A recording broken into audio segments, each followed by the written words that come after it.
એટલે ઘડીક સાલ એટલે ફેર કેટલો પડ્યો? 50%, 60%, 70%, 80%? સાલી 50% જેવો ફેર પડ્યો. હા, એટલે એમાં શું છે, આ છોકરાને વધારે હતું.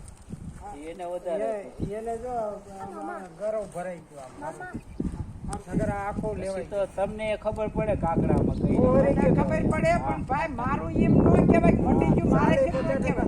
40-50% અડધો ફરક પડી ગયો. હા, એમ કે 50% ફરક પડી ગયો. આ છોકરાનું મોટું છે ને, આ લેવાઈ ગયું હતું. લો હાવ લાચા દેખાતા. હા, ભરાઈ ગયું મોટું, એટલો ફરક પડ્યો. હા, તો એ 70-80% ફરક પડે. હા હા પગ હું પકડવા પડે ઓલામાં. હજી પણ વાસ છે. કયા ગામ કે ના ભાઈ? અમે જુનાગઢની આગળથી આવ્યા. અમે સવારે 7 વાગે બસમાં બેઠા હતા.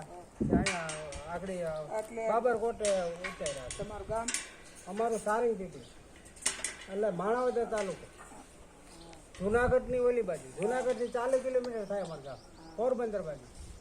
બાબાનું શું ટકા લીધું? એને આ છે ને હાલતા ગળું પકડાઈ જતું ને કાકડાનું કહેતા ડૉક્ટર. એટલે ભાઈ કાકડાની દવા લેતા તે મટી જતું એવું. યા કંઈક ઠંડુ ખવાઈ ગયું પીવાઈ ગયું એવું હોય ને તે કાકડા વધી જતા. ગળાના ડૉક્ટર પાસે જતા એટલે કે કાકડા વધ્યા. એટલે પછી પાછી દવા લખી દે, એટલે દવા પીએ 2-3 દી 3-4 દી તો પાછા બેસી જાય એવું થતું. તો અહીંયા ટકા કેટલા થયો? આ બીજી વખત આવ્યા અમે. બીજી વખત?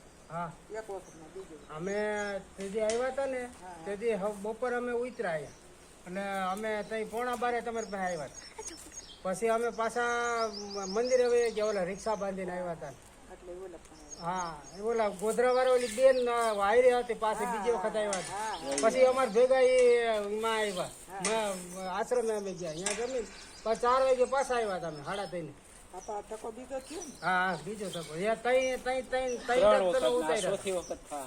હા, એટલે તો બાબાને ફરક કેટલો પડ્યો? બાબાને 50-60% તો અમે કઈ જ છીએ મને, સમજી ગયા? હા, એટલે તઈ અમે છે ને સવારે ઉપાડીને પછી પાછું બપોરે ઉપાડ્યું 3 વાગે.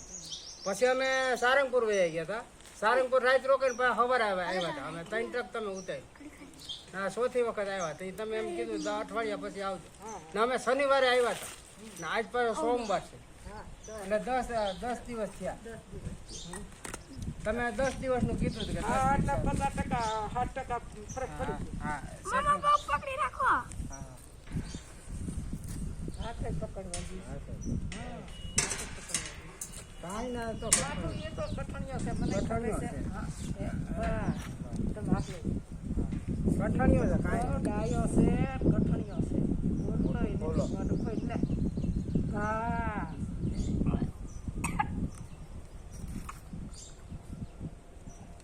બસ જો. હા.